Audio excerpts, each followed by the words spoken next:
अस्सलाम वालेकुम नाज़रीन, आप देख रहे हैं नसीम ज़हरा टेट। यकीनन मामला एक ही है, वो है महंगाई का, उस पर भी बात करते हैं। लेकिन आपको बताते चलें कि जो तैनातियाँ की गई थी, जो ट्रांसफर्स हुई थी अक्टूबर 6 जो प्रेस रिलीज़ आई थी उसके तहत आर्मी में, तो वो उसकी शुरुआत हो गई है अभी कुछ ही देर पहले। गुजरांवाला में नाजरीन लेफ्टिनेंट जनरल आसिम मुनीर ने कमांड छोड़ी है और लेफ्टिनेंट जनरल मोहम्मद आमिर ने कमांड संभाली है गुजरांवाला में। और लेफ्टिनेंट जनरल आसिम मुनीर अब QMG आएंगे GHQ में, और देखते हैं और बाकी जो तैनातियाँ हैं उनका क्या होता है। बहरहाल हम बात करेंगे आज नाज़रीन उसी इशू पर जिस पे कि अभी आप सुन रहे थे अपोजिशन लीडर पार्लियामान में बात कर रहे थे शहबाज शरीफ साहब, उससे पहले Asad Umar minister of planning बात कर रहे थे। और कल रात को काफ़ी बातचीत हो रही थी मसले पर, जो महंगाई का मसला है, क्योंकि IMF के साथ जो अभी होना था अग्रीमेंट, जिसको कहा जाता है स्टाफ अग्रीमेंट, जिसके तहत IMF फिर ये कहता है कि जी हाँ पाकिस्तान ने तमाम जो फैसले थे पहले किए, इनके साथ तय किए थे विद IMF, फैसलों के माने जो रिफॉर्म्स वगैरह वो पूरे कर लिए, तो अगली ट्रांच जो अगला जो किस्त है पैसों की $1 बिलियन है वो दी जाएगी। तो अभी कल एक्सपेक्टेड था येस्टरडे कि वो फाइनलाइज हो जाएगा, वो फाइनलाइज नहीं हुआ और अभी वो रुक गया। अभी जैसे शौकत तरीन साहब जो इस वक्त एडवाइज़र हैं, और उनका भी बताते चलें कि ये कहा जा रहा है अगले हफ्ते उनको बना दिया जाएगा senator, but as of now he is adviser to the prime minister. उन्होंने कहा कि जी मैं दो टोक अल्फाज में बात करता हूँ, मुश्किलात है मैं आपको बता चुका हूँ, फेल नहीं हुआ IMF के साथ नेगोशिएशंस, अभी रुके हुए हैं और वो कंटिन्यू होंगे। और हमने भी चेक किया, ये बात दुरुस्त है कि फेल की तो बात गलत है, it's a deadlock situation. Pakistan ने कुछ कमिटमेंट किए, कुछ दिनों में उनको वो रिफॉर्म करने पड़ेंगे और फिर वो अग्रीमेंट होगा जिसके तहत, और at least this is what the plan is. तो काफ़ी प्रेशर है गवर्नमेंट पर। और असद उमर साहब ने कहा, 2-3 बातें कही उन्होंने कहा, एक तो जो सप्लाई चेन्स हैं वो यानी कि उनमें मसला आया है कोविड के हवाले से, और अब कोविड ज़रा बेहतरी की तरफ कम हुआ है तो उसके नतीजे में डिमांड बढ़ी है। जब डिमांड बढ़ी और सप्लाई कम है तो कीमतें बढ़ गई हैं। एक तो वो ये वजह बता रहे हैं। दूसरा, पेट्रोल की कीमत आपके सामने है, बैनुल-अक़वामी सतह पर बढ़ रही है, तो कह रहे हैं कि उसको तो हमें कुछ ना कुछ करना पड़ेगा। उन्होंने अलबत्ता ये ज़रूर कहा है कि जी हम देखें जो कर सकते हैं कर रहे हैं, हम टारगेटेड सब्सिडी देंगे, साल के आखिर में नवंबर में शुरू करेंगे, और 40-45 कीमत हम कीमत तेल की जो है उसको कम करेंगे। और उन्होंने कहा है कि जो हमारे प्लान्स हैं सेल्स टैक्स कहीं कम वम करेंगे ताकि जो लोग हैं उन पर प्रेशर कम आए। उन्होंने कहा जो हम कर सकते थे हम कर रहे हैं, और हम क्या करें। शहबाज शरीफ साहब कह रहे हैं जो इम्पोर्टेड तूफान आ रहे हैं, यानी कि ऑब्वियसली IMF से जो अग्रीमेंट्स वगैरह हैं उसका कुछ करें, उस पर बंद बांधे, नहीं तो ये सब चीज़ ही कोलैप्स कर जाएगी खुदा ना खास्ता। तो मेरा ख्याल है ये यहाँ कहना पड़ेगा, उनकी भी बात ठीक है असद उमर साहब की, और शहबाज शरीफ साहब की भी बात ठीक है। अब हमारे पास जो इसे 4 पैनलिस्ट हैं उन पूछेंगे कि वो इनकी बात भी ठीक है उनकी बात भी ठीक है, तो क्या करना, क्या आगे कैसे चलेंगे, लड़ाई कितनी करेंगे और कोई बात आगे बढ़ेगी या बस लड़ाई झगड़े होते रहेंगे। आज भी नाज़रीन असेंबली में कोरम पूरा नहीं था, देख लें मामला इतने सीरियस हैं, कोरम पूरा नहीं था।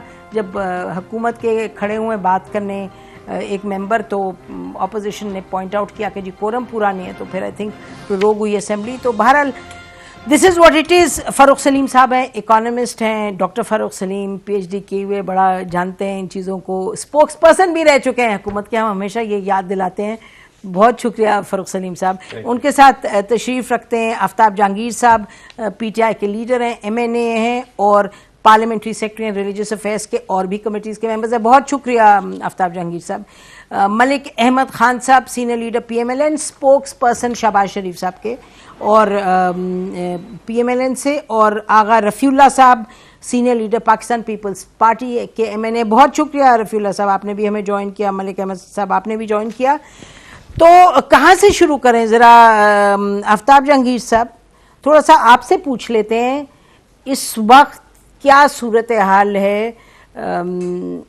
मैं वेरी क्विकली अगर आपसे पूछ लूं कि ISI के चीफ की जो तैनाती होनी है उस पर आपको कुछ है कि कब डिसीजन पक्का होगा। प्राइम मिनिस्टर की अथॉरिटी है, वो तो उसमें अब कोई किसी को शक नहीं है, लेकिन प्राइम मिनिस्टर इस अथॉरिटी को एक्सरसाइज कब करेंगे, कब वो नोटिफिकेशन आएगी।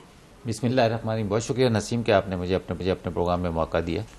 और रफ़ीउल्लाह को और मलिक साहब को मेरा सलाम।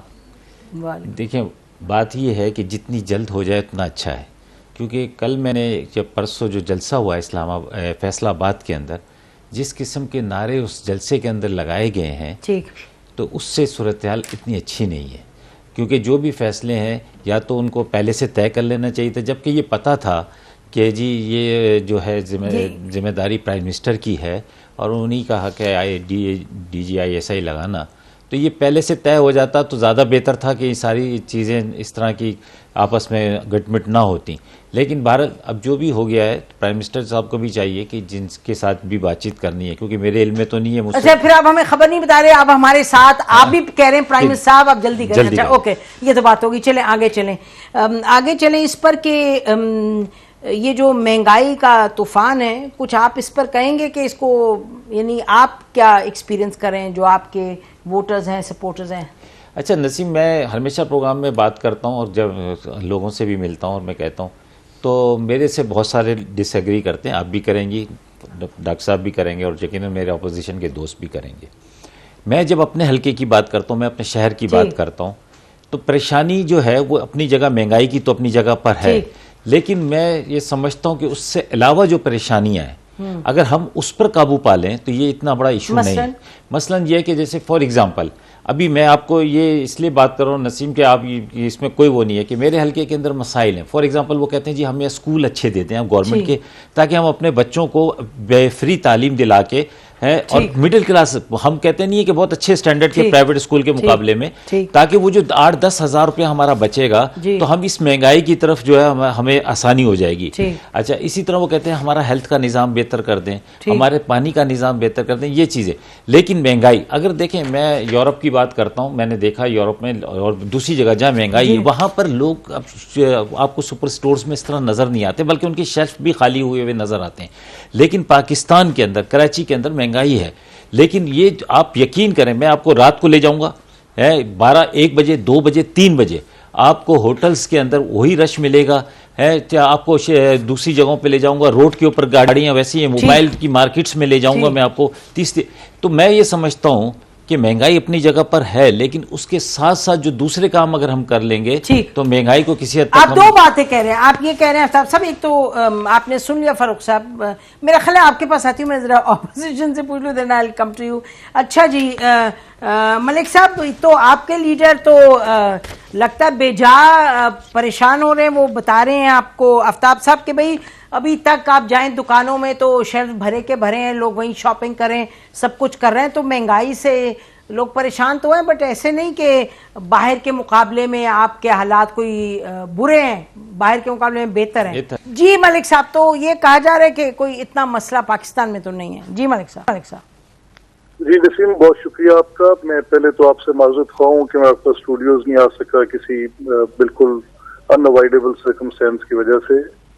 और दूसरा, ये जो भी आफ्ताब साहब कह रहे हैं जी, ये इस लिहाज से तो इस बात के ऊपर गौर करना चाहिए कि अगर ये समझ रहे हैं कि इनके हलके में भी ये गवर्नमेंट के मेंबर हैं और वहाँ सेहत और तालीम दोनों की पूरी तरह से इनकी अपनी सेटिस्फेक्शन भी नहीं है, जो कि लार्जली नहीं है, नजर भी आ रहा है कि नहीं है।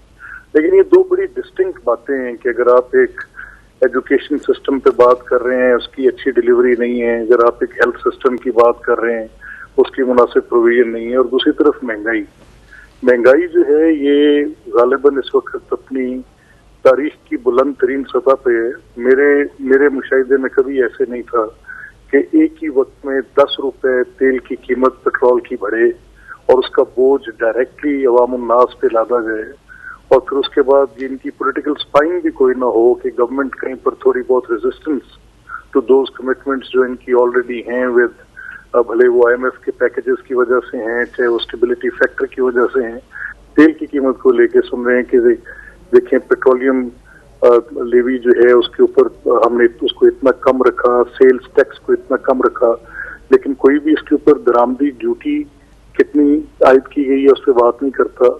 जो दूसरे दो टैक्सेस हैं उनके ऊपर कोई बात नहीं करता। अच्छा, ये मैं आपको बता दूं मलिक साहब, अब as we speak prime minister ने जो अभी एक बड़ी हाई लेवल मीटिंग की जिसमें महंगाई पर बात हो रही थी और उसको देखा जा रहा था किस तरह उसे निपटा जाए, तो फैसले 3 हुए हैं। एक तो खैर ये कहा है कि जो हैं शाय खुर्दो नोश उनकी कीमत टैक्सेस उनको कम किया जाएगा, उन पर टैक्सेस कम। दूसरा ये कि प्राइस कंट्रोल कमेटीज़ को कायम मुतहरिक हों और जो एडमिनिस्ट्रेशन है वो अपना रोल अदा करे और जो प्राइसेस हैं कंट्रोल्ड उसी पर चले।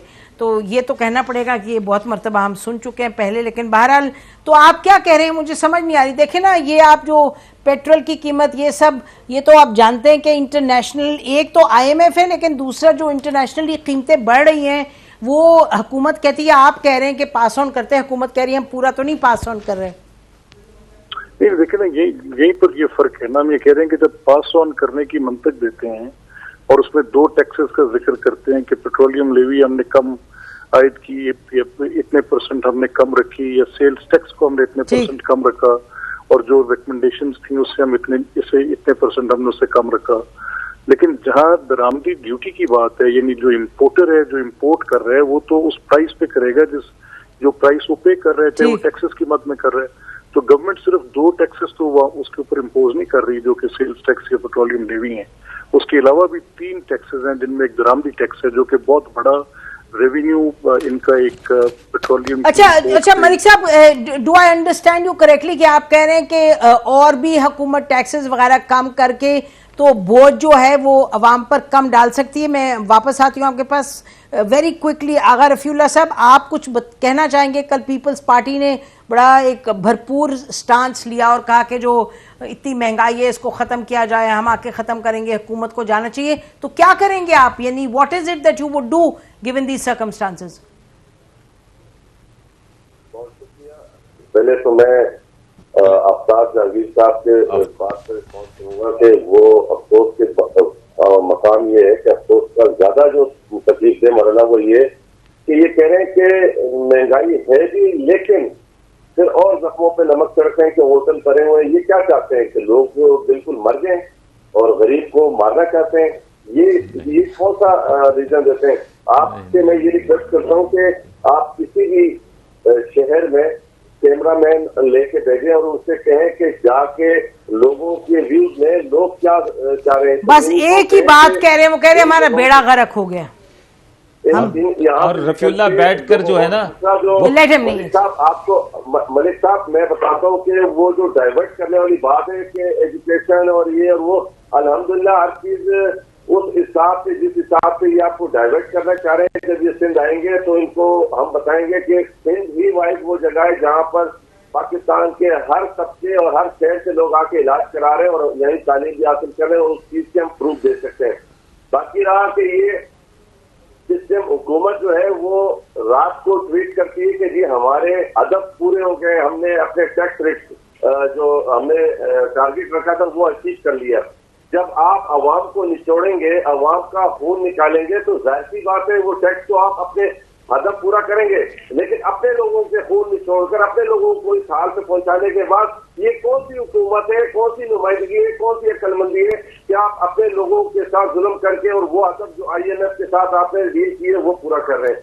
बात ये कि इंटरनेशनली मार्केट में अगर रेट ज्यादा है तो क्या जब पाकिस्तान पीपल्स पार्टी की हुकूमत थी उस टाइम इंटरनेशनल मार्केट में रेट क्या थे और पाकिस्तान पीपल्स पार्टी की गवर्नमेंट पाकिस्तानी अवाम को जो सब्सिडी दे रही थी और जो फ्यूल किस रेट में दे रही थी, ये चीजें क्यों भूल जाते हैं? इसलिए हम कहते हैं कि आप सिलेक्टेड हैं, आप अवामी लोग नहीं है, आपको ये नहीं पता कि हमें करना क्या चाहिए। आपको जिस तरह IMF डिक्टेट कर रही है आप उसमें चल रही है। ये तो इमरान खान खुद कहता था कि अगर इस तरीके से हुकूमत चलानी है तो मैं हिला दूंगा और फिर जरूरत क्या है तो उनकी 200 माहिर लोगों की टीम। और बात रही असद उमर साहब की, तो असद उमर साहब की सोशल मीडिया पे इतने वीडियो क्लिप मौजूद है जो उन्होंने खुद कहा कि मेरी ये वीडियो क्लिप रिकॉर्ड पर रखे। तो आज जो असद उमर साहब कौम को यकीन दिला रहे कि 45 से 50 रुपए ऑयल में कमी आएगी, तो ये बात उन पर कोई बेवकूफ आदमी नहीं भरोसा कर सकता, क्योंकि उनके पहले कितने पाकिस्तान स्टील मिल के मुलाजमीन से उन्होंने कमिटमेंट की और कहा कि ये क्लिप संभाल के रखना। फिर उसके बाद उन्होंने अपने हल्के के हवाले से क्लिप मीडिया को कहा कि संभाल के रखना, अगर 1 साल में हमने अपने हल्के के लोगों के हालात नहीं बदले तो ना सियासत पे। तो आज वाकई में चले देखते हैं। चलिए आगा साहब आपका भी पोजीशन आ गई। अच्छा जी फारूक साहब, आपने सबकी बातें सुनी, मुझे ये बताएं कि जो बैनुल-अक़वामी सूरत हाल है वो आपके सामने है, पैंडमिक के बाद जो सूरत हाल है आपके सामने, IMF की जो डिमांड्स है आपके सामने, अब क्या करे हुकूमत? देखिए 5 अल्फाज पे मुश्तमिल एक जुमला, 22 करोड़ पाकिस्तानियों की निकल गई हैं चीखें, और PTI निकल गई चीखें निकल गई इस वक्त। नए स्टोर्स तो भरे में, वो कह रहे हैं आफ्ताब साहब। आप जरा अंदाजा कीजिए कि 2 धारी तलवार चली है पाकिस्तानियों के ऊपर। एक तो 1960 से 2018 तक पाकिस्तानियों की जो औसतन आमदन है वो मुसलसल बढ़ी है, मुसलसल बढ़ी है। 2018 के बाद मुसलसल गिरी है। तो एक तो आपकी आमदन गिर रही है, यानी कि आप परचेजिंग पावर कह रहे हैं, यानी पर कैपिटा इनकम जो है हाँ। वो 1960 से लेके सन 2018 तक पाकिस्तानियों की मुसलसल बढ़ती रही। उस दौरान महंगाई भी आई, लेकिन मैं ये कह रहा हूं कि आपकी परचेजिंग पावर बढ़ रही थी तो महंगाई का इंपॉर्टेंट है परचेजिंग पावर कह दें, क्योंकि वैसे बढ़ी है ना, आमदन आपकी बढ़ी। ठीक, अब ये हुआ कि 2018 से आपकी आमदन भी गिर रही है, और जो 3 सालों में आप सोचिए कि 35 रुपए किलो आटे से गया है 70-75 पे, 100% इजाफा। पाकिस्तान की 74 साल माशी तारीख में 100% इजाफा किसी 3 साल पीरियड में नहीं हुआ। इसी तरह चीनी को देख लें, 55 से गया 110, 115, 100% इजाफा। ये 100% इजाफा 74 साल में आपको 3 साल का कोई दौरानिया नहीं मिलेगा जिसमें इतना इजाफा आया हो। अच्छा, बिजली का बिल देख लीजिए, 10 रुपए का यूनिट आज से 3 साल पहले आप अपने घर का स्टूडियो का निकाल लीजिए, आज 23-24 रुपए का। 100% से ज्यादा इजाफा 74 सालों में नहीं हुआ। तो आपकी आमदन गिर रही है, महंगाई बढ़ रही है, तो फिर चीखें नहीं निकलेंगी तो अच्छा, क्या? आफ्ताब साहब जल्दी बता। अच्छा, ब्रेक लेते हैं नाज़रीन, ब्रेक के बाद वापस आएंगे। ये फर्म साहब जो हैं दिल में ये तो PTI के साथ अभी भी शायद हों, आपको मालूम है कि उनके स्पोक्स पर्सन रहे, तो जब ये बात करते हैं तो सुननी पड़ती है, क्योंकि ये फिर आके अपने फैक्ट्स के साथ बात करते हैं। He is not doing any political game. वो क्या कह रहे हैं ये आपने सुना। ब्रेक लेते हैं, ब्रेक के बाद वापस आते हैं, फिर सुनते PTI क्या कहती है, और पूछते हैं PMLN और पीपल्स पार्टी के पास कोई नुस्खा है कि इससे बेहतरी लेके आए, या बस क्रिटिसिज्म ही है। Stay with us.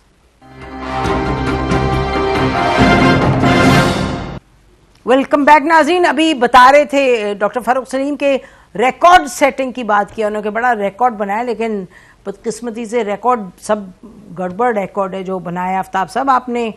कितनी कीमतें, कितना कुछ। क्या मैं ये पूछना क्या हक बजानी हूँ एक स्टूडेंट की हैसियत से डॉक्टर साहब से? स्टूडेंट तो नहीं, अब आप MNA हैं, पॉलिटिशियन हैं, आप स्टूडेंट नहीं। मैं स्टूडेंट नसीम स्टूडेंट हूँ।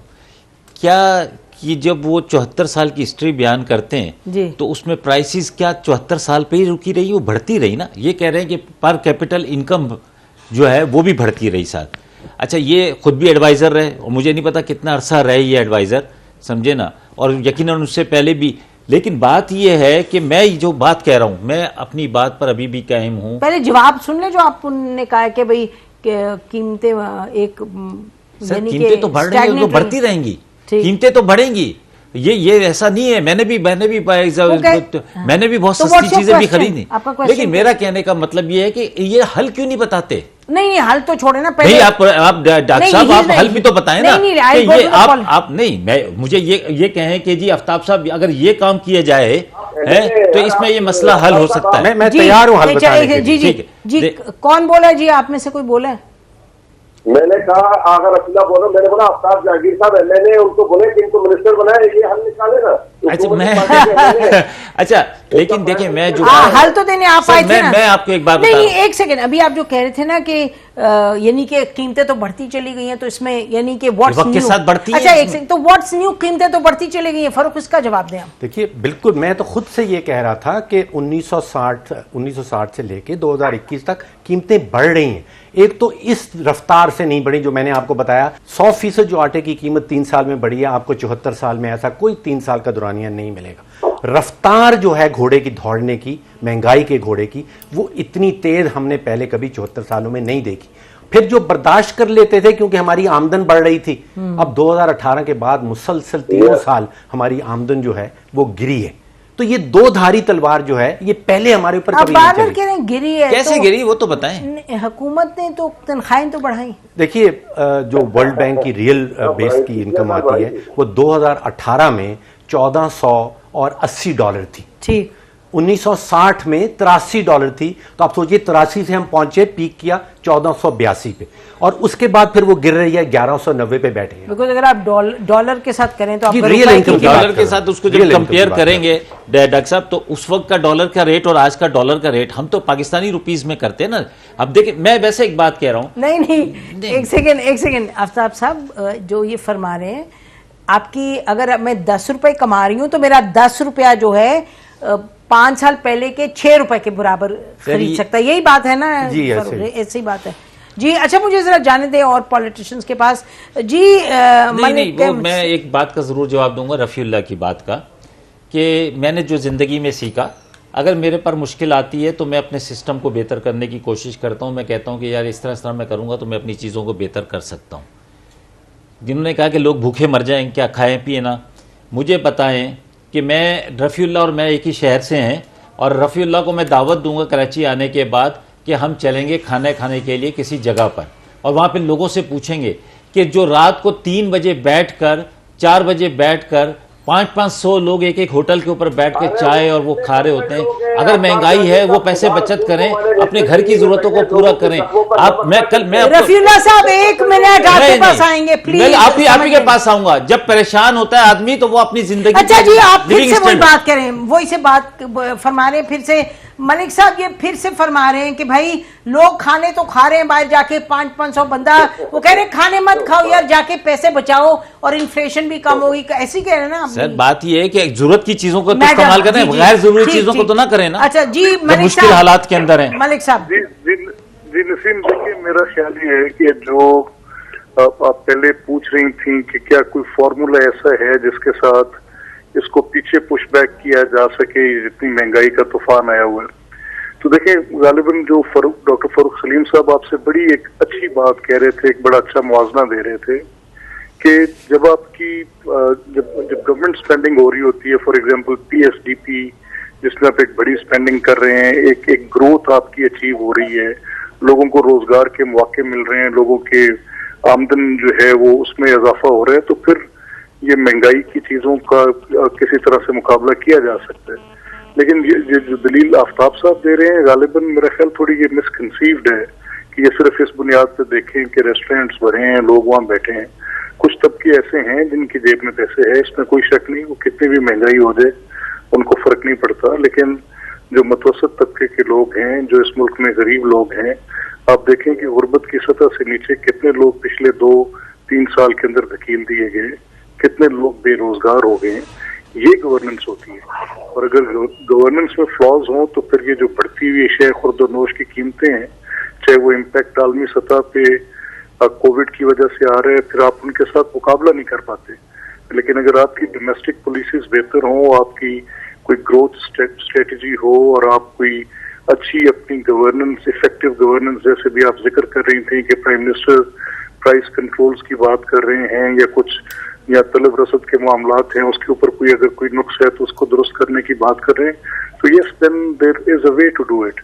लेकिन गालिबन जिस तरह से अभी हो रहा है, ये लोगों की कमर तोड़ रही है। इसमें इस वक्त बहुत बुरी हालत है। मैं आपको क्योंकि हम तो बाहर फील्ड में फिरने वाले लोग हैं, आप बता नहीं सकते कि लोग अब तो हमें बतौर ऑपोजिशन ये पूछते हैं कि बाहर आप किसी जगह, जिन रेस्टोरेंट्स का आफ्ताब साहब जिक्र कर रहे हैं, तो कोई उसमें सर्विस करने वाला दोस्त हमारा आ जाए, कोई आम लोग मिल जाएं, कोई पहचान के खड़ा हो जाए, तो पहला सवाल होता है कि जी इस महंगाई से कब जान छुड़ा रहे। बिल्कुल ठीक है, लेकिन वैसे बिल्कुल सही बात है, ये तो आपने बयान कर दिया ना, जो इस वक्त मसला है, वो तो हम सारे प्रोग्राम में यही बात करें। लेकिन शेख रशीद साहब फरमा रहे थे आज के आप लोग जो PDM कह रहे हैं हम जी निकलेंगे, हम सड़क कोने कोने में जाएंगे मुल्क के, तो उन्होंने कहा आप लोग तो मरा हुआ हाथी है, क्या अब आप करेंगे? इस पे मैं आऊंगी आगे कि आप लोग इसका इलाज क्या दे रहे हैं लोगों को, इलावा के वही बातें करने, वही यानी वावेला वही कर रहे हैं जो बाकी सब कर रहे हैं। But as people with an alternative, who should have an alternative, what is the alternative? I'll ask you that. आगा साहब आप जरा बताइए, आप कुछ फरमा रहे थे कि ये जो आफ्ताब साहब कह रहे हैं इसमें आप इनसे एग्री नहीं करते? मैं बिल्कुल इसके साथ एग्री कभी भी नहीं कर सकता। आफ्ताब साहब को कहें ये कुछ 22 करोड़ में ये कितने लोग हैं जो रेस्टोरेंट में जाते हैं, और कितने रेस्टोरेंट है जो उनको नजर आते हैं, और कितने लोग हैं खुदा के लिए इनको कहें कि आप पाकिस्तान के एक अहम इदारे के मेंबर हैं, वो उसको कहते हैं नेशनल असेंबली। उस नेशनल आप बात करें 22 करोड़ अवाम की, आप किससे भी लोगों की बात करें, ये सरमाएदारों के और ये बड़े रेस्टोरेंट में आप जाके घूमेंगे, वहाँ जाके खाने खाएंगे, आपको नजर आएंगे। आप हैं बस्तियों में, आप जाए उन गरीब लोगों में जिन लोगों को बच्चों की फीसें देना मुश्किल हो गई है, आप उन लोगों के पास जाए जिनकी बेटियों की शादियां नहीं हो रही है, आप उन लोगों के पास जाए जो अपनी रोजमर्रा की जिंदगी गुजारने के लिए मौत को बेहतर समझ रहे हैं। तो खुदारा लोगों के जख्मों पर नमक छिड़कने से पहले नेशनल टीवी पे बैठ के ऐसी बात ना करें, अगर आप कोई हल नहीं दे सकते। बाकी रहा, आप कहते हैं कि हमारे पास क्या हल है, हमारे पास हल ये है, हमने आपको यहाँ तर्ज हुक्मरानी करके दिखाई है। जब हम आए थे तो यहाँ पर गंदुम की सख्त शॉर्टेज थी। जब आसिफ अली जरदारी साहब ने ही इस कौम को इस मुल्क में जब हम हुक्मरान थे सपोर्ट प्राइस का आपने इस मुल्क से गंदुम को एक्सपोर्ट करना शुरू किया, और उस टाइम हम इंपोर्ट कर रहे थे। फिर जब हमने इसी फ्यूल की इंटरनेशनल मार्केट में रेट क्या थे, आप फिगर्स उठा के देखें, हमने सब्सिडी दी, हमने किस तरीके से बैलेंस रखा, हमने आपको बताया। तंज हुक्मरानी ये होते हैं, हुक्मरान वो होते हैं जो अपने लोगों के लिए आसानियां बनाए।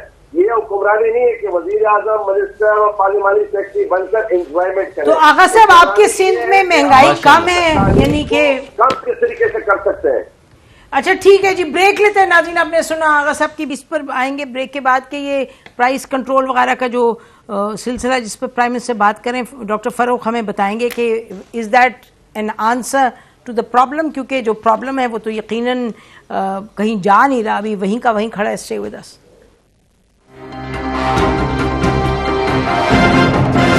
वेलकम बैक नाजरीन, बात हो रही है महंगाई पे और अब इसका इलाज क्या है। एवरीबॉडी अंडरस्टैंड्स कि कितना बड़ा मसला है। डॉक्टर फारूक सलीम, आपने सुना तमाम पॉलिटिशियन को, एक तो प्राइम मिनिस्टर ने फिर कहा है कि प्राइस कंट्रोल कमेटीज जो है और एडमिनिस्ट्रेशन है वो अपना काम दिखाए। उन्होंने कहा कि कुछ हम सेल्स टैक्सेस भी कम करेंगे, तो क्या उससे आपको लगता है कोई बेहतरी आएगी? But we been hearing this price control. जी, पिछले 12 महीनों में कोई 8 मीटिंग्स ऐसी हैं कैबिनेट में जिसमें एजेंडा था महंगाई का, और हमें ये बताया गया था, वजीर आजम साहब खुद चेयर कर रहे थे, और हमेशा ये बताया जाता था कि बुरा वक्त हमारे पीछे रह गया है, अब अच्छा वक्त आगे आने वाला है। वो हो नहीं पा रहा, और उसकी एक बहुत बड़ी वजह नसीम मेरे ज़हन में ये है। देखिए, मैं जब ये पार्टी आई थी हम सब लोग बड़ी तवक्को रखे थे, एक अच्छी नीयत की पार्टी आई है, फिर इनका मंशूर आया, इतना खूबसूरत डॉक्यूमेंट था, उसमें हल दिए गए थे। प्रॉब्लम क्या, where did they go wrong? देखिए, पहली बात तो यह है कि मईशत और सियासत का एक बड़ा गहरा गठजोड़। इन्होंने क्या किया, इनकी ऑपोजिशन से मुकम्मल लड़ाई, इनकी मीडिया से मुकम्मल लड़ाई, अब इनकी फौज से मुकम्मल लड़ाई, इनकी IMF से मुकम्मल लड़ाई। अच्छा, अब IMF से मुकम्मल लड़ाई, और ये वो भी बाइडन से लड़ाई, चीन से लड़ाई, अब नहीं कोई सबसे लड़ाइयां करके नहीं। अच्छा, दूसरी चीज आप देखिए, unless you have a team आप पॉलिसी नहीं बना सकते। अब मुझे टीम बताइए कि 4 वज़राए खजाना फारिग हो चुके हैं, अब ये वजीर खजाना थे जुमे तक, ये भी खत्म हो गए, आप कोई नया आएगा या इनको चलिए ये आ जाएंगे। अच्छा, 37 महीने में 8-9 महीने का टेनियर आप एक को दे रहे हैं। पंजाब की एडमिनिस्ट्रेशन देखें कि 7 या 8वां आईजी, 8वां आईजी इन आईजी पंजाब इन 37 मंथ्स, एवरेज टेनियर बताएं मुझे कितना बनता? 4-5 महीने में आप किसी को टेनियर। बोर्ड ऑफ इन्वेस्टमेंट का चेयरमैन 4 आ चुके हैं, आपके मिनिस्टर ऑफ फाइनेंस मैंने बता दिया आपको 4 आ गए हैं, बोर्ड ऑफ इन्वेस्टमेंट 4, FBR का चेयरमैन। तो वो कहते हैं जी आप, वो कह रहे हैं आप कंप्लेन जब करते हैं परफॉर्मेंस हम बदलते हैं, फिर आप हमें इस पे कंप्लेन। ठीक कहते हैं, मैं ये कह रहा हूं कि अगर यही चलता रहे तो पॉलिसी सामने नहीं आ सकती। ये लोग 4-5 महीने बैठ के आपको पॉलिसी नहीं दे सकते। अगर आपका इशू महंगाई का है, उसके ऊपर ये पॉलिसी नहीं बना सकेंगे अगर आप टीम को 4 या 5 महीने का टेनियर देते हैं। आप जब तक सियासी हालात, अगर आपने सारे दुनिया से लड़ाई कर बैठनी है, अब आप कहते हैं बाइडन हमें फोन नहीं करता, वो चीन ने आपसे, बाइडन को छोड़े ना, वो महंगाई तो नहीं, अब महंगाई उसने कंट्रोल करनी है।